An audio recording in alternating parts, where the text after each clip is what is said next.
Welcome to the first annual Community Restorative Justice Symposium. This symposium is brought to you by Antioch College and the Community Empowerment Organization. We hope that this will be the beginning of a dialogue that will transform and bring healing and restoration to all of members of our community. I would like to welcome everyone this evening to our first annual Restorative Justice Symposium.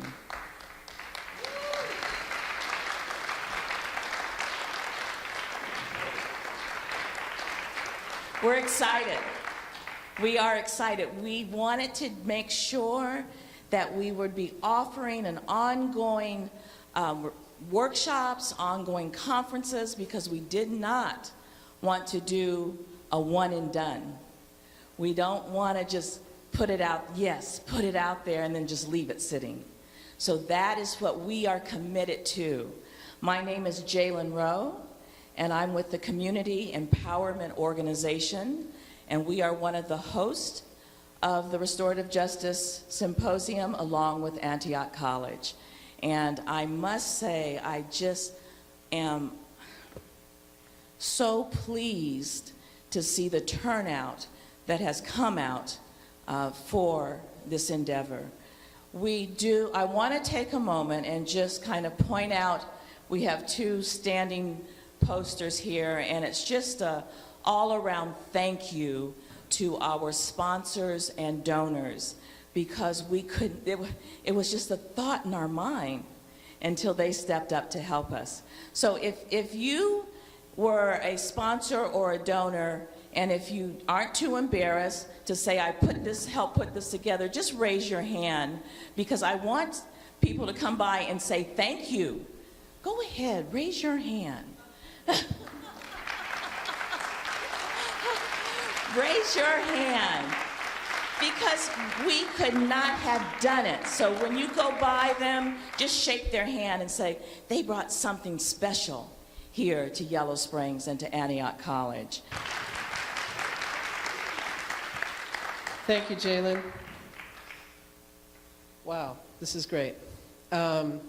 I was joking with my friends that this is kind of like planning a wedding. There are all of these twists and turns that happen, and you're not sure exactly who's going to make it and what's going to happen at the ceremony.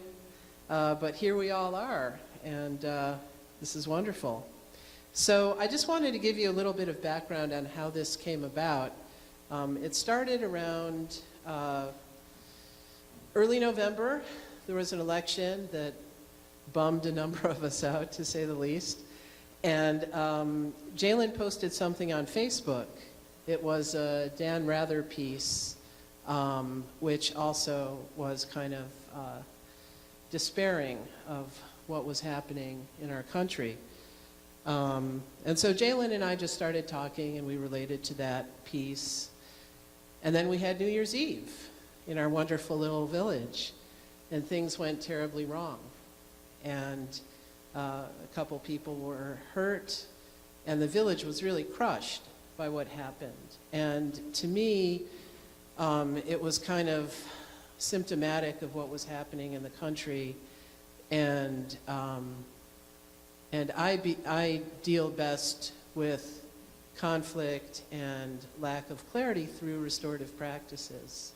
And it seemed to me that with our new chief, Brian Carlson, and all sorts of motion happening in the village, including the Justice System Task Force, that we were kind of on the precipice of doing something new and different and better here. And to me, that was, injecting restorative practices wherever we could into the village. Thank you, everyone, for being here tonight. As the Village of Yellow Springs continues to develop a model justice system, I've been thinking deeply about what restorative justice means for our community. Through working with the Village Council, Chief Carlson, the Justice System Task Force, the 365 Project, Jennifer, Jalen, and many others, I feel confident that an approach to dispute resolution that looks at repairing harms to individuals in the community rather than identifying violations of laws and policies and the punishment that fits them, is a great fit for Yellow Springs. To me, restorative justice is primarily about two things: community and communication. Restorative justice is about healing the community through constructive communication, allowing everyone to have input into the solution. Restorative justice is about creating understanding, about personal growth, and about healing in a productive way.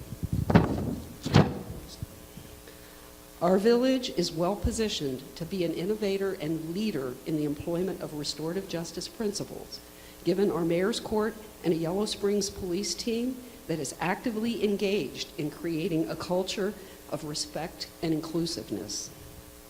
The guidelines for village policing, which highlight being resolution-oriented and locally minded, have laid the groundwork for implementing the concepts and strategies that we are gathered here to learn about and practice.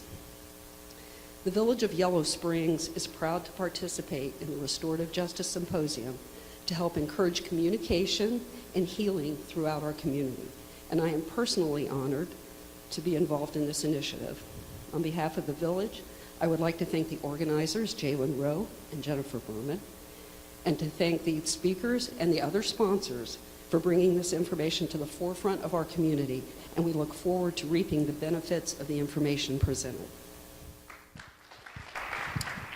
Thank you, Jennifer. Thank you, Jalen. What an amazing job. And thanks to all the other sponsors and for all of you for coming. First, I think it's important for you to note that Patty Bates told me before I came tonight of a little known and rarely used village ordinance that within every 100 people in any assembly, some person had to be brave enough to wear a coat and tie.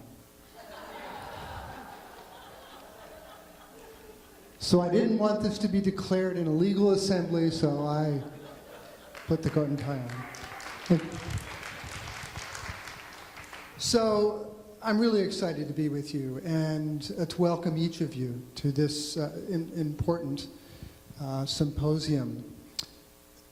I welcome you on behalf of Antioch College, a college that has been a place that has long been concerned about matters of justice in connection with ethical human action, both in and on behalf of the world.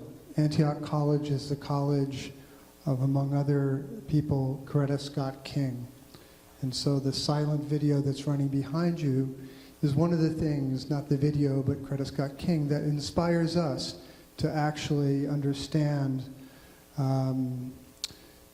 the importance of winning justice as part of victories for the world and humanity. But this is my first restorative justice conference, and so I'm excited for that reason as well. As an educator and a student of words, mostly poetry, I'm really interested in the relationship of restoration of justice with processes of truth-telling, listening, healing, exploring conflict and continuity, and especially with the tools of compassion, generosity, understanding, humility, and art.